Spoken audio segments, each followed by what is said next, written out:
nei pazienti di una certa età, eccetera, eccetera, con pluripatologie, il fatto di avere un virus che si aggiunge non cambia l'esito. Non sono morte a causa del Covid-19, l'83enne di Roncade e la 97enne di Treviso, pazienti transitati in geriatria positivi al coronavirus.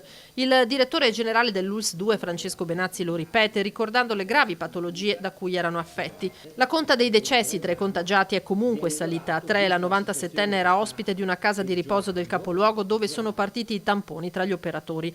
Allerta anche in casa di riposo a Casale, dove è risultato positivo un altro anziano. Per evitare il propagarsi del virus in queste strutture è stata creata una task force. Cercheremo anche qui di lavorare in concerto con i direttori delle case di riposo per isolare al massimo ed evitare che il Covid si propaghi ad altri. Non consideriamo un anziano qualcosa di inferiore rispetto, stiamo dando il massimo verso tutti.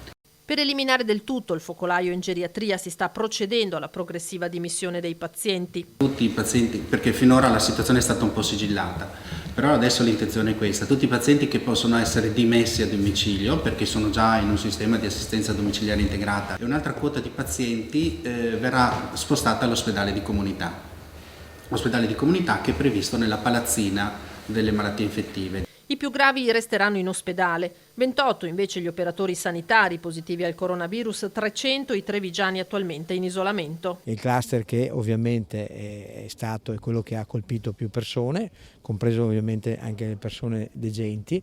Su questo stiamo lavorando, lo stiamo azzerando perché vorremmo arrivare nell'arco di una settimana, 10 giorni a lasciare sanificare la geriatria e la vita riprende. Un caso si è verificato a Conegliano in queste ore. Si tratta di un paziente di 75 anni, ora in terapia intensiva, attualmente è stabile. Anche a Conegliano abbiamo mutuato l'organizzazione di Treviso, quindi abbiamo tirato su delle barriere per gestire per isolare precauzionalmente gli utenti che entrano con questa sintomatologia. Direttore, c'è qualcosa che vi rimproverate guardando indietro? Assolutamente no, anzi devo ringraziare tutti i nostri operatori, no? Ci rimproveriamo solo del fatto che sto chiedendo ai miei collaboratori tante ore in più, questo è il vero rimprovero che mi faccio, d'altronde non abbiamo alternative.